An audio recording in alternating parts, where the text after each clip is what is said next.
Okay, friends and neighbors, it's DK here at Mr. V Amps. It's been a while since y'all have seen me. I'm still working on things, still fixing things. Got myself banned on YouTube for a few days for being politically incorrect. It was good, so we're gonna have to reintroduce this channel as politically correct. So this is DK from Mr. V Amps, and my pronouns are rockstar self, and yeah, bullcrap, whatever. Okay, so we've done a bunch of electronic kits and fun, interesting things over time. I've got this thing here, and this is like my first guitar amp, okay? And I found it, I thought it would be fun, because we obviously see those ones that Marshall and Fender put out that look like little mini amps, and they look really pretty, but they sound like garbage. So I'm curious if this one sounds any better or is any fun. But if you ever wanted to build your own amplifier, this is probably a good starting point, because it's all low voltage, you're not going to blow yourself up, and it's not tremendously expensive, costing $30 US-ish. This company, you can find their website's called Electronics Goldmine. So yeah, this should be everything we need to assemble and build a guitar practice amplifier.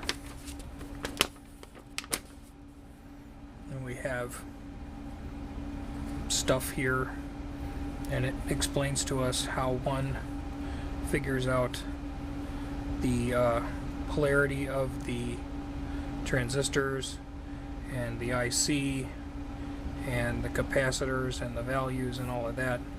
So this is going to be easy for me. It might be new to you, but that's okay. We'll make it happen. So this is apparently constructed inside of what I would say is like an all-weather speaker. And they took the time to drill some parts here for that. This is already a better quality speaker than you find in a Dan Electro. Yeah. I'm already more confident in this than I would be in one of those off-the-shelf mini Marshalls or something. Is that's what, a 6-inch speaker? Maybe a 5, 6? I don't know. I like it okay. Okay, so like step one here, we're going to orient our board like that. Okay, so all the copper stuff is on the bottom, and I've got the 3 bigger holes over here, which are for our input jacks things. It's going to be over there. So now I know my orientation, and I can start orienting things. So let's pick out the resistors from our pile of electronicals first. And if you don't perchance to remember the resistor code values, they do have a cheater sheet there that will tell you what they are. There should be 4 resistors, and get your meter handy if you don't know what they are, I guess.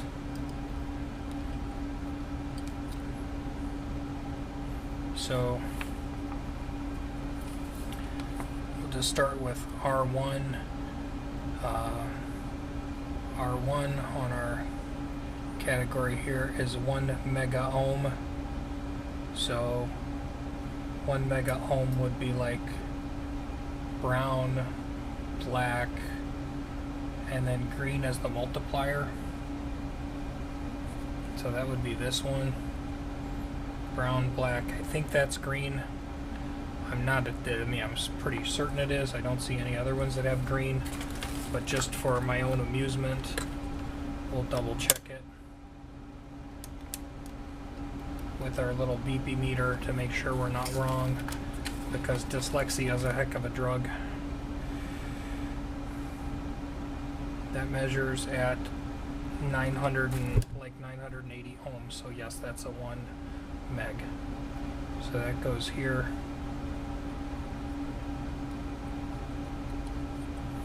And then R2 is 3.9, so 3 is orange, 9 is white, and this is the only one that has white on it, so that's got to be it.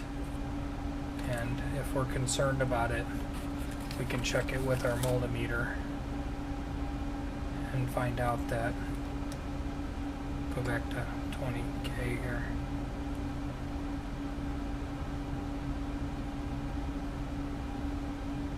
Yeah, it's, again, it's coming in at about 4K, which 3.9 to 4K, close enough for government work.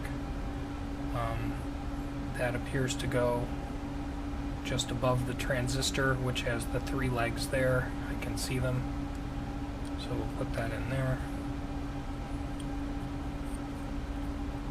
R3, which is going to go over here, is supposed to be 10K, so that's going to be the one with all the brown and the black and none of the red. So brown, black, black. Should be a multiplier on there though. Yeah, that should be our 10K.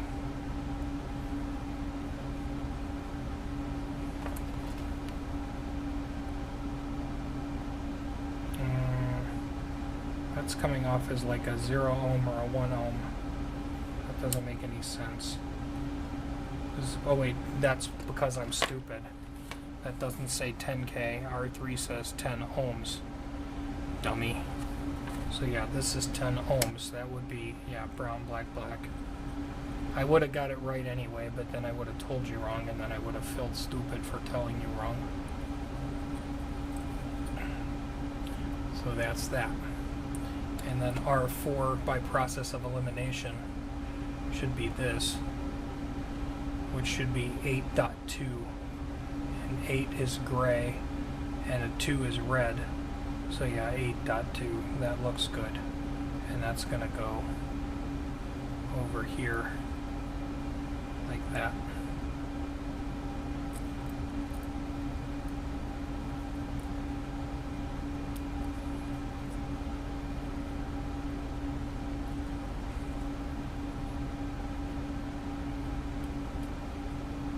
I feel like I'm back in school again.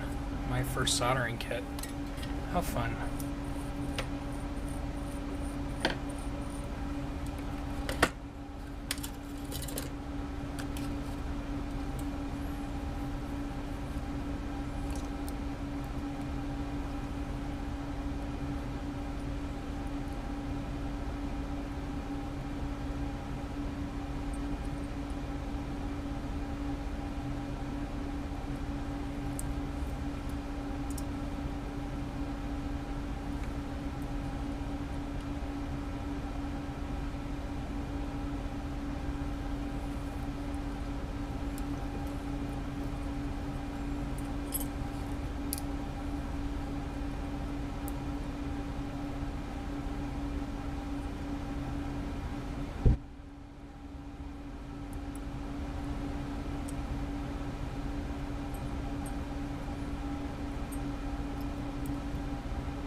Okay.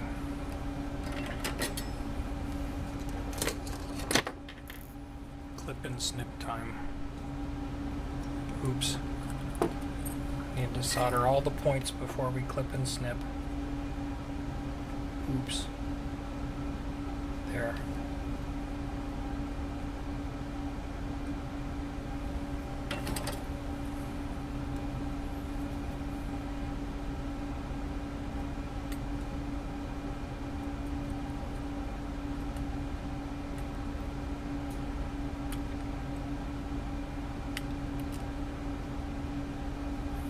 Boy, you can tell I'm just winning here.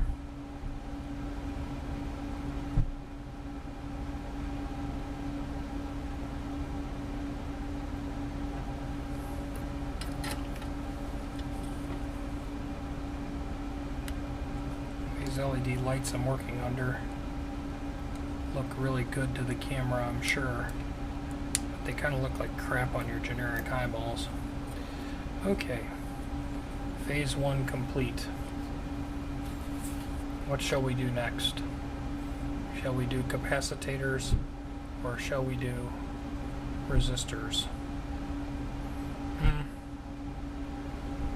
Or we already did resistors. What am I talking about?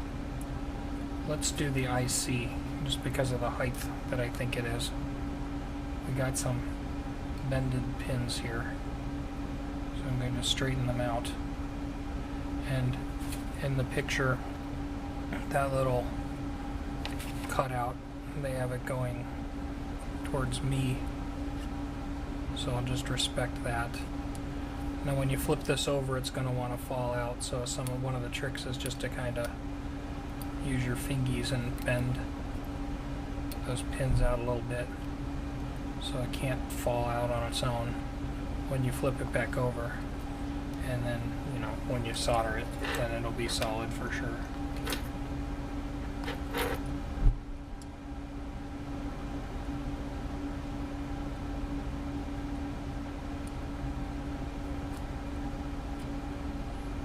Bridged it like a dimwit.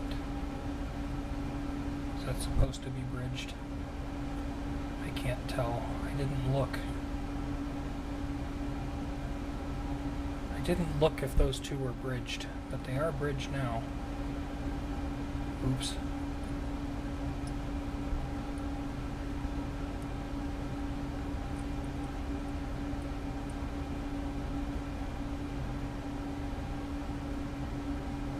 I think they might have been anyway.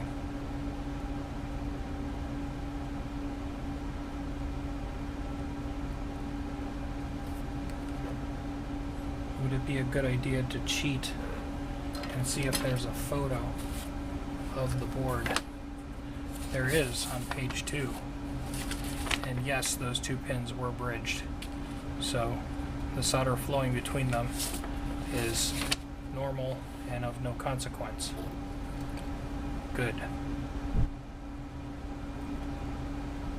There's our IC chip, which, what type of IC chip is that? It's an op amp, I'm certain. It's a 386 op amp. And it doesn't want to fit into the socket nicely. It's resisting arrest. There. Now it's in there good. Okay, now we can put other things in the board. So we've done the IC. Now we can do the transistor. There's just one. Q1. It is a J112 JFET transistor, and it speaks of the emitter base and collector and how it works and how it goes in, but it goes in right there like that.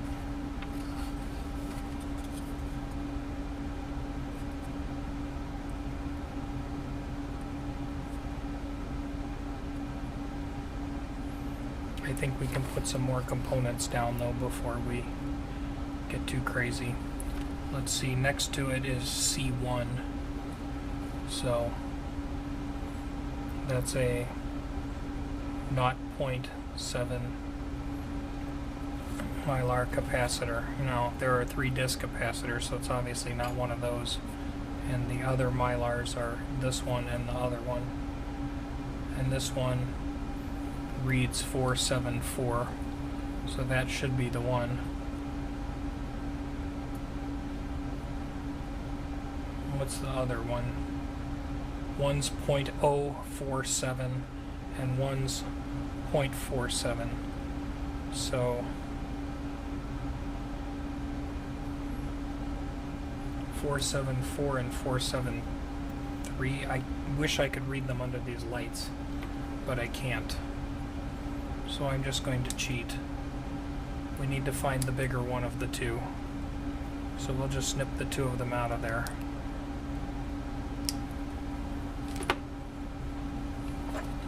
And we'll put them in the magical box.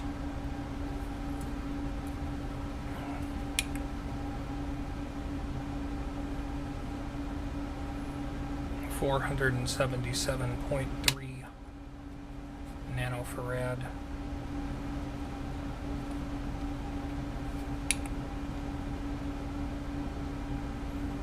$47 nanofarad. So the thicker, fatter one of the two would be our 0.047. See, that's 47. That says 474. And again, if I had some magnifying equipment or something, it would probably make life easier.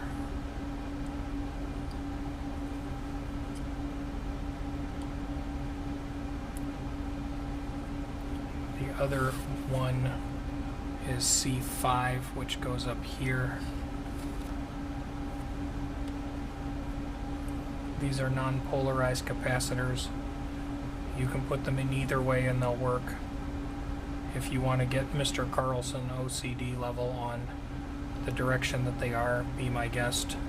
I'm not going to do that.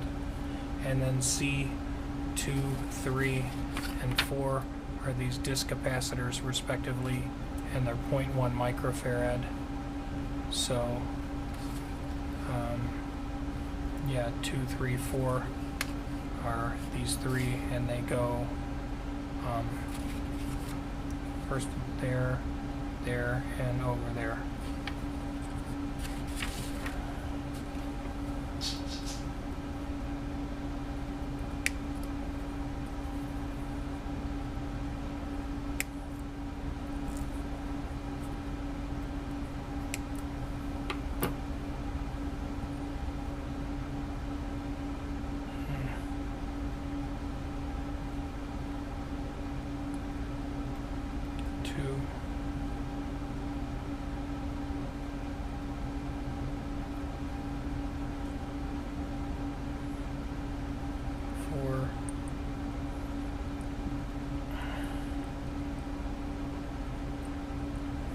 Which doesn't, there it goes, didn't want to line up good.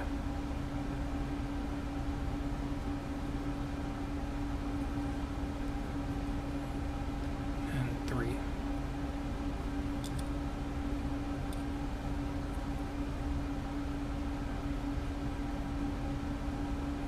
Okay.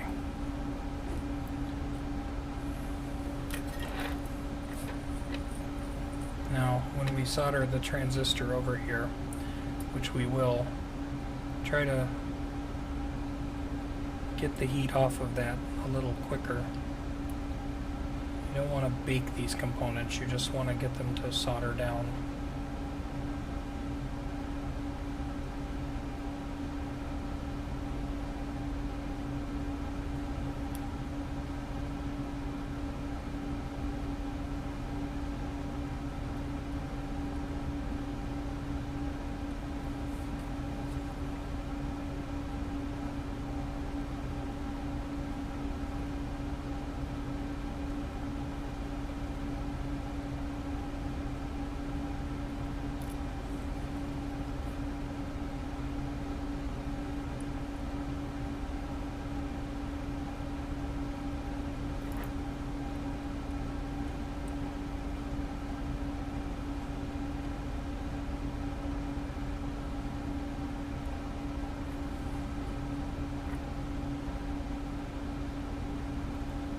Okay. Duh. I'm having this bad habit of not seeing everything I need to solder. There. I think that's all of them. Good.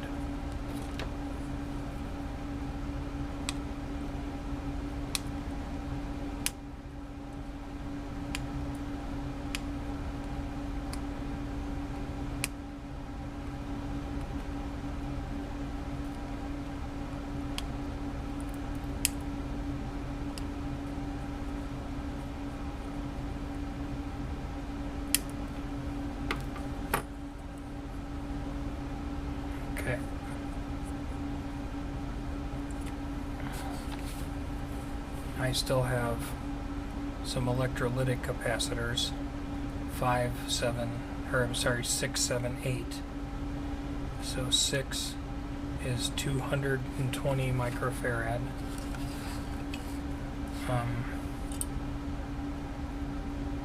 These are written clearly usually. This is 22 microfarad, so that's not it. This is 100 microfarad, so that by process of elimination should leave this one, which is 220 microfarad. Clip it.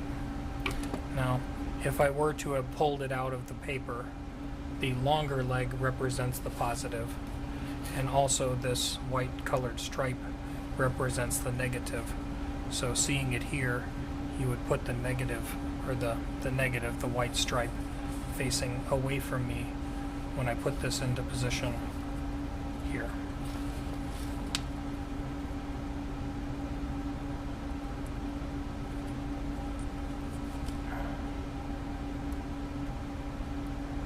Okay, then C7 is the 100 microfarad, and the third one said it was a 10.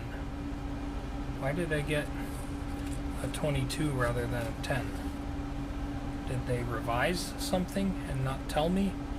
It probably is of no consequence generally, but this is 22 microfarad, which is not listed on the kit.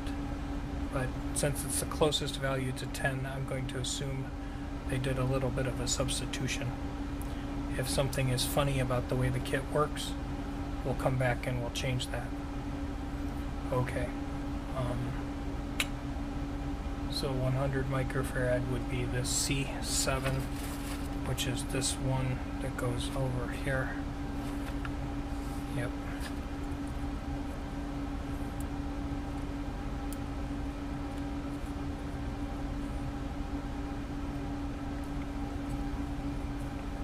And then the third electrolytic, which is C8, is supposed to be 10, but they gave me a 22, so I'm going to stick a 22 in there, thinking that it'll probably work.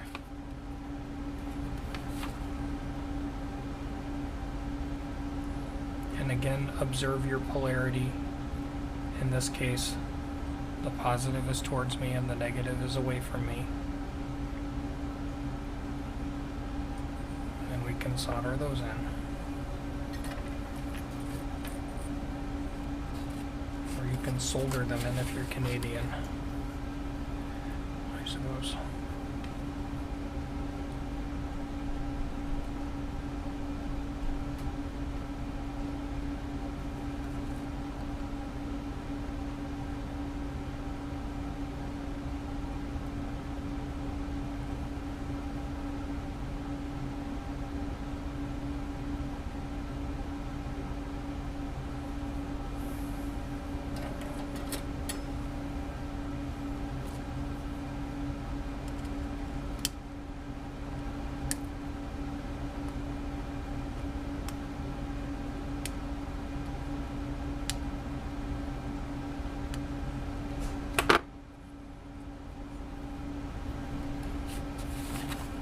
Okay, additional things that we should hook up.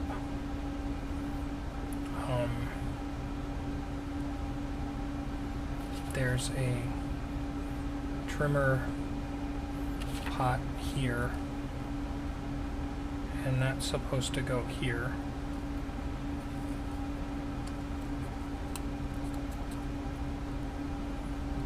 I'm assuming this is to set the bias of the transistor. Probably. So we'll figure that out in the instructions. And then the potentiometers marked P2 and P3. 2 is a 50K and 3 is a 100K. So this one's the 50K because it says B50K on it.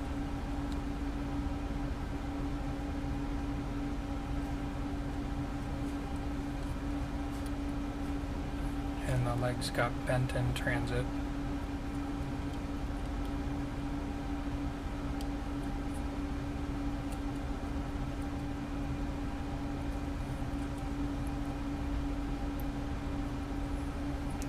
this one by default should be 100K, and it is. Since these are volume pots, I would have thought that the 50K would be an A50K, an audio 50K, as opposed to a linear, but I'm not the one who designed the circuit, so I don't know for sure. Maybe if I don't like the way the volume knob works, we can change it out later.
Okay, that went fine.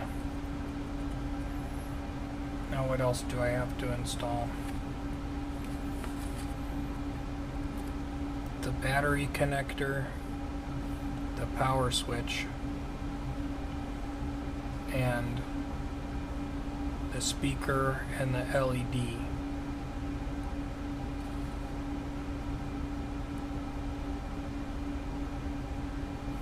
Okay. For the LED, they marked C, which I'm assuming is cathode, which would be negative. And that should be the shorter of the two legs, and it's also the one that has like a flat side on it. So if I look real careful, that should be the shorter one. Let me just pull it out of here.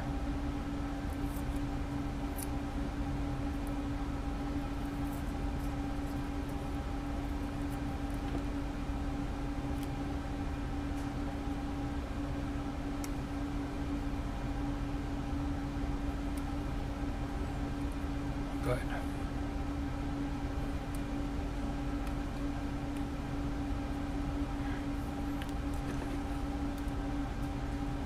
There's too much tape junk on it. Had to clip it. If I put it in the thingamabob, this is fun. They usually blink a little bit, so it's greenish. And it shows our diode has a forward voltage of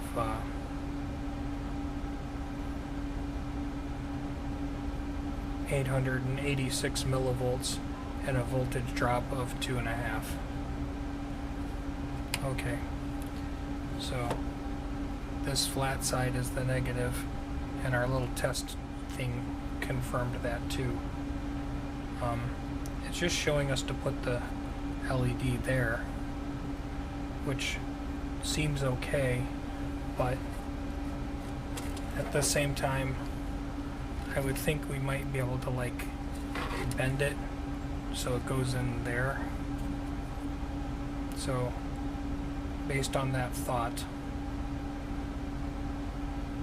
I'm going to like solder it up higher, so maybe I can bend it and put it in there. That's my thought. Maybe I'm crazy. I don't think it tells us to do that, does it? I'm really not reading the directions in great detail.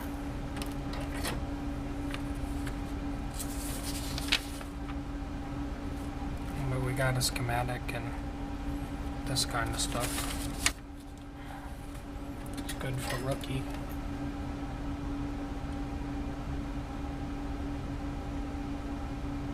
I just thought it would be fun to have a pocket amp that had the potential to sound better than a Dan Electro or one of those little Marshall named ones, those little 1-watt amplifiers, because, well, I'm yet to find one that doesn't sound like a complete and total trash heap.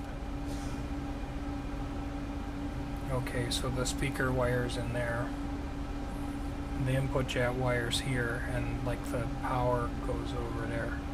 So which one do we want to do next? Let's do the power, I suppose.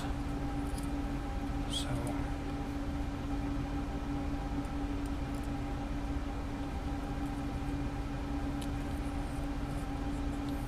these are always fussy to work with because the wires want to fall out. And you can bend them over, but they're wires, so they always want to bend back. And then when you go to heat them up, they want to melt.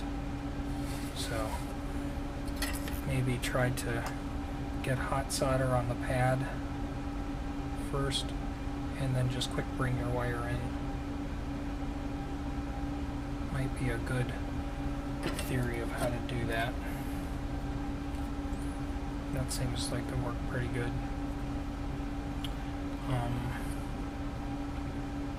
Let's do the input jack.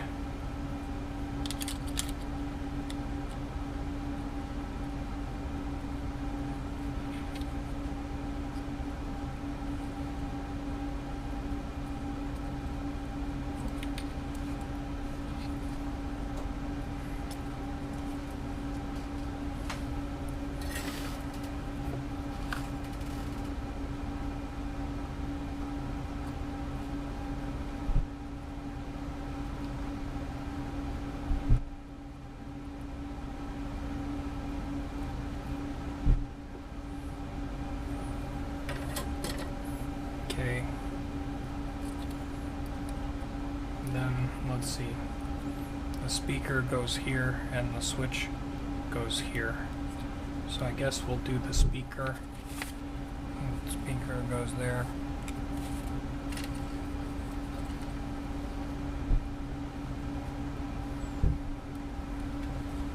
Cable's a little long, but I think I'll just leave it and maybe just roll it or something if it's a problem.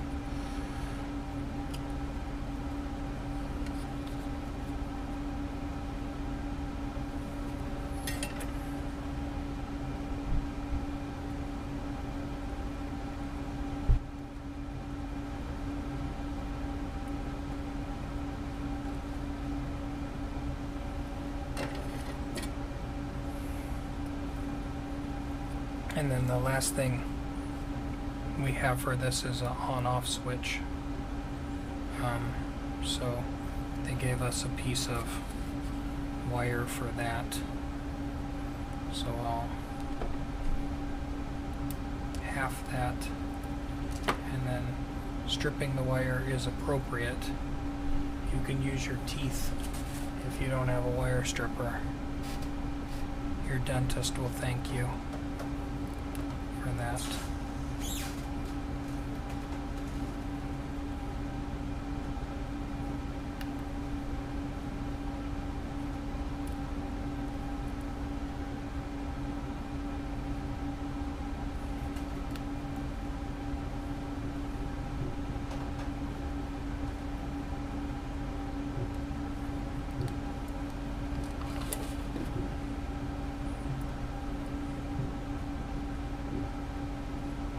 That can fit through the little hole.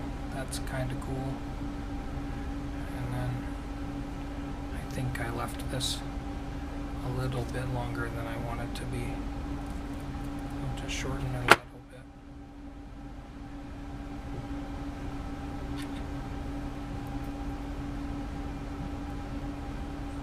Now I shortened it a little bit more than I wanted to.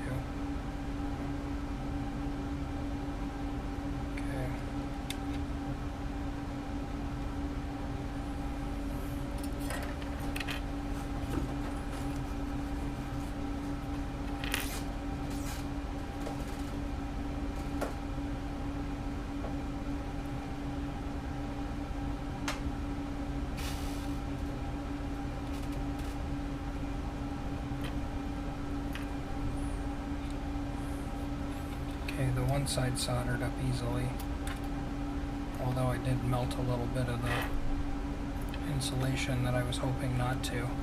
Maybe I should put down the iron so I have both hands. That would be smarter.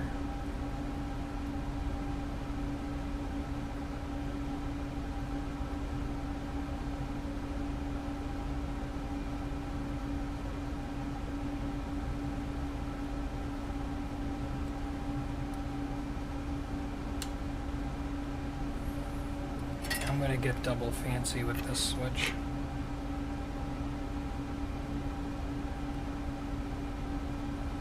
Okay. So both of those are soldered. Now we're going to get really fancy with this, and I'm going to go into my drawer of things.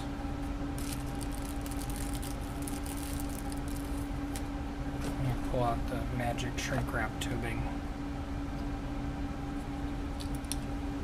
If you don't have this, it's okay. Your project will not melt or catch on fire if you don't have this.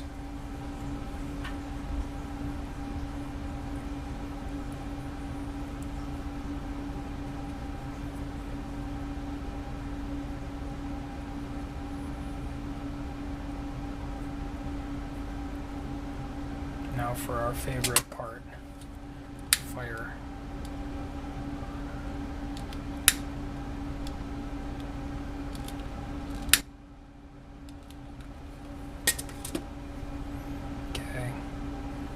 The switch goes in there.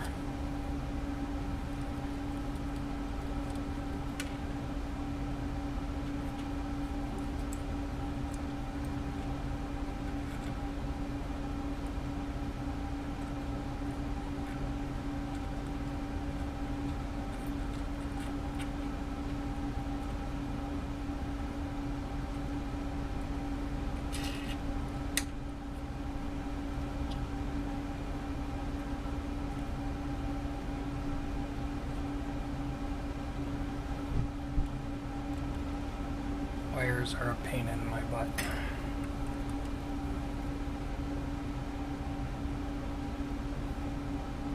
Okay, that's good.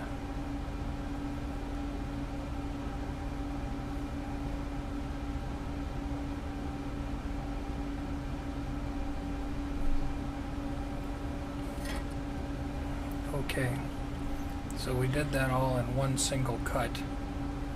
We made what is allegedly a guitar amp. Now, in order to listen to it, I suppose I need a cable, and I will need a battery. And I'm going to have to go get that because I don't have one sitting here. Okay, so I'm back and I just need the tripod. We haven't tried applying power to this circuit yet, so here's our first attempt. And the light did not come on, so that probably means the switch is off. Yes, so when I flipped the light, the switch came on. And this is supposed to be tone and volume. So let's plug in our cord, and I touch, and then I'll do that. And I have sound.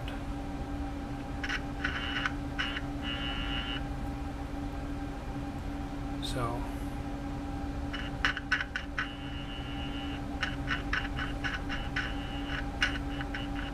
that seems to be wanting to work. Now there's something there that I probably need to do with that P1 thing. So let me read what that is, and then we'll deal with that. Okay, so I looked what that is. That's the gain. So you would kind of, in my opinion, you should set it so when your guitar volume is maxed out, you get just a little bit of crunch, kind of what you want. But this is the gain, so based on your guitar. So I have it a little bit past the halfway point. And then at this point, I think we can put this inside of there, and we win. So 1, 2, 3, 4 nuts. Get the LED in place. We'll be good. Okay, so every time I do a project like this, I always learn something. For your electrolytic capacitors that are along the back, they really need to clear the magnet, okay? And that doesn't work so hot when they're sticking up. So if you decide to do this project, when you put C5 in here, like lay this on its side, and then like take these and like bring them over here and lay them on their side too, and that'll give you enough clearance.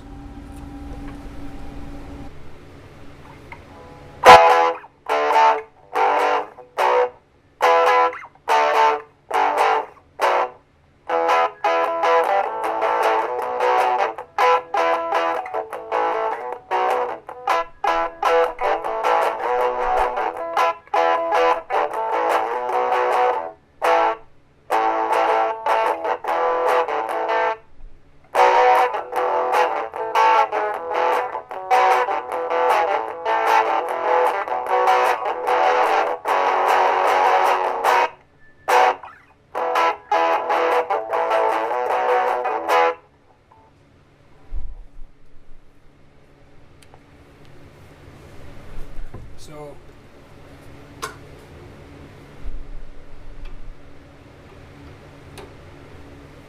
it's a do-it-yourself little practice guitar amp. It's not very big, and it's made out of what I believe was like an outdoor wall-mounted speaker thing. Doesn't take long to build. It's kind of fun, and I don't know, maybe you enjoyed it, maybe you didn't, but I needed a no-brainer project, and it turns out I needed some brains anyway because I messed up the fitment of the board in there because of the way I laid the capacitors, but that's okay. Hope you had fun. You can let me know what you think of the kit, or me, or whatever. I don't care. Peace.